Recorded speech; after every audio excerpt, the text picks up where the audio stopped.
সাত সকালে ভয়াবহ পথ দুর্ঘটনা। ডাম্পারের ধাক্কায় উল্টে গেল একটি ছোট চারচাকা গাড়ি, আর তাতেই মর্মান্তিকভাবে মৃত্যু হলো এক স্কুল ছাত্রের। কান্দি থানার জীবন্তী লক্ষ্মীনারায়ণপুর গ্রামে সকাল 8টা নাগাদ ভয়াবহ পথ দুর্ঘটনায় প্রাণ গেল ছাত্রের। আহত মা। ট্রাফিক নিয়ন্ত্রণের দাবিতে দফায় দফায় পথ অবরোধ করে বিক্ষোভ এলাকাবাসী। জানা গেছে শিশুর নাম হাবিবুর শেখ, বয়স 4 বছর। মা হাজরা খাতুন মৃত শিশুকে এবং আহত মাকে নিয়ে বহরমপুর মেডিকেল হাসপাতালে নিয়ে যাওয়া হয়েছে। পরিবার সূত্রে জানা গেছে, লক্ষ্মীনারায়ণপুর গ্রামের বাসিন্দা হাজরা বিবি তার 4 বছরের পুত্র সন্তানকে নিয়ে শিশু শিক্ষা কেন্দ্রে নিয়ে যাচ্ছিল। সেই সময় ডাম্পারের ধাক্কায় ম্যাজিক গাড়িটি উল্টে যায়। মর্মান্তিকভাবে শিশুর মৃত্যুতে এলাকায় চাঞ্চল্য ছড়ায়। ট্রাফিক নিয়ন্ত্রণ সহ রাস্তা মেরামত এবং বাম্পারের দাবিতে মাধ্যমিক পরীক্ষার দিনেই এলাকাবাসী পথ অবরোধ করে বিক্ষোভ দেখায়। যদিও পুলিশ প্রশাসন এলাকাবাসীর দাবি মেনে নিলে পরীক্ষার জন্য অবরোধ তুলে নেওয়া হয়।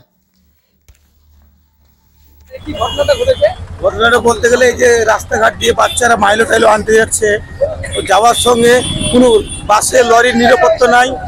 এই যে গ্রামের ভিতর দিয়ে এত রিক্সে গাড়ি চলছে, হ্যাঁ, এত রিক্সে গাড়ি চলে, বাচ্চা কাচ্চারা কোথায় যাবে?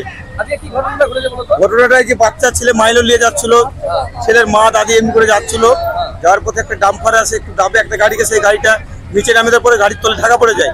সেই গাড়িকে পুনরায় আমরা অনেক কয়েকজন এসে সেই গাড়িকে পাল্টে দেওয়ার পর থেকে বাচ্চা কাচ্চা বার করে নিচ্ছে, বাচ্চাটা স্পটে মারা যায়। ডাম্পারটা কাঁদির ধারে গেছে না গেছে বহরমপুরে কাঁদির ধারে গেছে। হ্যাঁ, এইটা এই বহরমপুর থেকে এই ধারে যাচ্ছিল। অ্যাক্সিডেন্ট বলতে গেলে ও দেখেছে আর ও সামলাতে পারলো না, ও যে পাল্টি করে দিল। বাচ্চাটা সাইডে ছিল বাচ্চার মায়ের কাছে, বাচ্চার মাও তো ঢাকা পড়েছিল। হ্যাঁ, ওকে ট্রেনে বার করে আছে, আর বাচ্চাটা ধুরিহাট গেছিল। পরে নাম বাড়ি তো আমাদের এখানেই, অত নামটা আমার অত জানা যায়। আমরা কি চাইছি, এই রাস্তার মধ্যে বাম্পার দিবে, ব্যারিকেড দিবে, ডাম্পার স্পিড লিমিট কমাই না, কিছু না, গাড়ি চলে যাচ্ছে, হাবেসায় চলে যাচ্ছে। হ্যাঁ, ট্রাফিক নিয়ন্ত্রণ। তারপরে পুলিশ কতক্ষণ আগে অ্যাক্সিডেন্টে পুলিশের কোনো নিয়ন্ত্রণই নাই, কোনো সেবিক বলে কেউ কিছু নাই।